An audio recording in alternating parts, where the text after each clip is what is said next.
ना जाने कौन से गुण पर दया निधि रीझ जाते हैं, यही सद्ग्रंथ कहते हैं, यही शव वेद गाते हैं।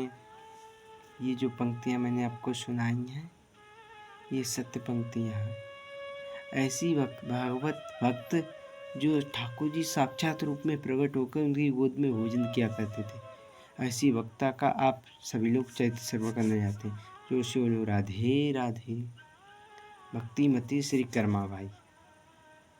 कर्माबाई जी का जन्म तो राजस्थान में हुआ, लेकिन ये श्री जगन्नाथपुरी चली गई, वहीं पर कुटिया बनाकर रहने लगी और ठाकुर जी को भोग लगाती हैं और बुलाती हैं, कहती हैं जगन्नाथ आइए, प्रभुनाथ आइए, मेरी खिचड़ी का भोग लगा जाइए।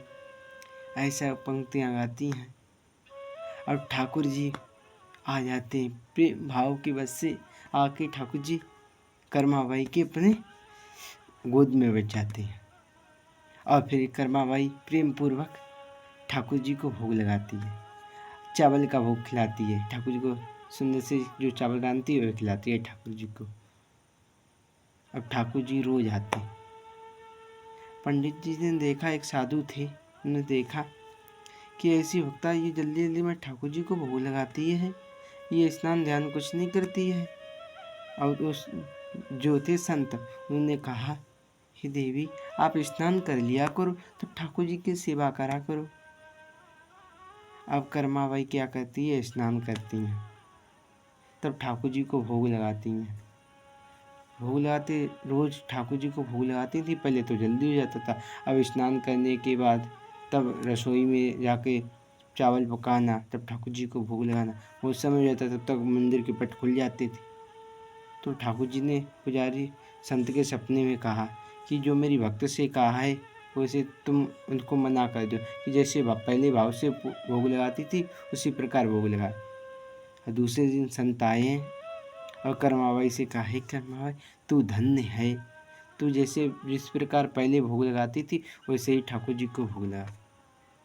अब तो कर्माबाई ठाकुर जी को भोग लगाती। एक दिन क्या हुआ है भक्तों, एकादशी थी। उस दिन कर्माबाई ने चावल बनाए और ठाकुर जी को भोग लगाया। भोग लगा रही थी, तब तक मंदिर के पट खुल गए और ठाकुर जी को भोग लगाते ही भाग गए, सीधे चले गए मंदिर में। आज कर्माबाई मुंह पोंछना बंद भूल गई। जब पुजारी ने देखा कि ठाकुर जी के मुख में आज चावल लगा हुआ है, तो पुजारी क्रोधित होकर बोले, अरे ये ऐसा किसने दुस्साहस किया जो एकादशी को ठाकुर जी को चावल खिलाए। तब गांव में खोजा गया, कहा गया किसने आज ठाकुर जी चावल का भोग लगाया। तब गांव में देखा था पुजारी ने, तब देखा कि कर्माबाई बर्तन धो रही हैं, ठाकुर जी को भोग लगाया। तब कर्माबाई ने कहा, मैंने ठाकुर जी को भोग लगाया है, तूने कैसे लगाया, मंदिर के पट तो बंद थे। तब कर्माबाई ने कहा, मेरे पास ठाकुर जी आते हैं और गोद में बैठते हैं और उनको मैं पवाती हूँ। पुजारी जी को बोले, अरे तू ऐसी भक्ता है, तेरा ऐसा स्वभाव, झूठ कह रही है। पुजारी जी को विश्वास नहीं हुआ। तो कल तू मुझको दर्शन कराएगी, यदि दर्शन नहीं कराया तो तुझे मृत्युदंड दिया जाएगा। तो कर्माबाई ने कहा, अवश्य आप सभी को दर्शन कराएंगे।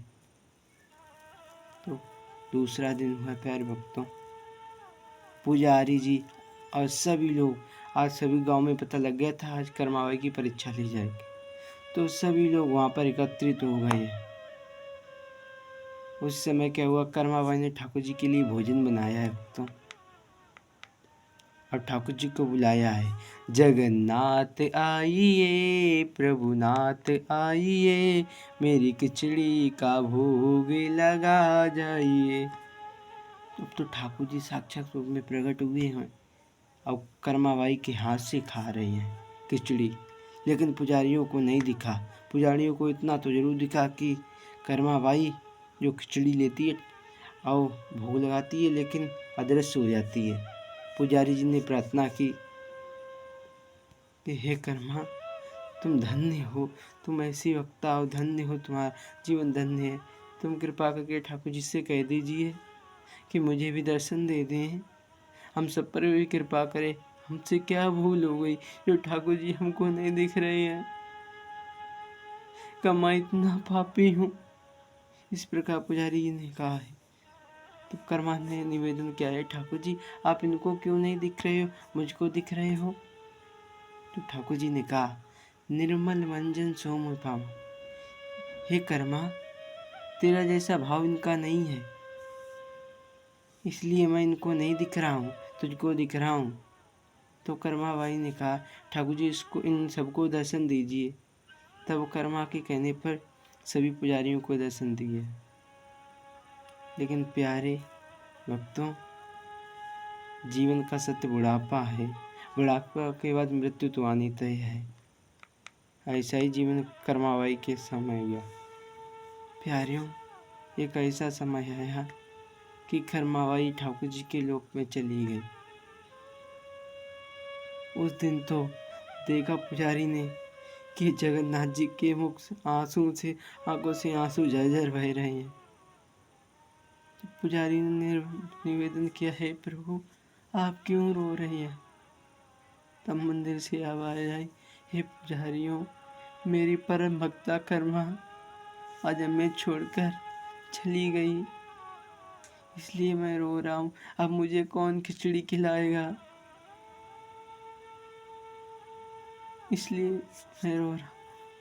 पुजारी ने कहा, हे प्रभु आप मत रोइए, वह तो आपके धाम चली गई है, तो आपने बुला ही क्यों लिया जो आप रो रहे हैं उसके लिए? तब मेरे गोविंद मेरे जगन्नाथ जी ने कहा, अरे पुजारी तुमको नहीं मालूम, उस पे बुढ़ापा आ गया था, वृद्ध हो गई थी, चला नहीं जा रहा था, ये मुझे दुख देखा नहीं गया, इसलिए मैंने उसे अपने लोक में बुला लिया है। पुजारी ने कहा, है प्रभु आप रोइए मत, आज से आप सभी हम सभी लोग आपको चावल का भोग प्रतिदिन लगाएंगे।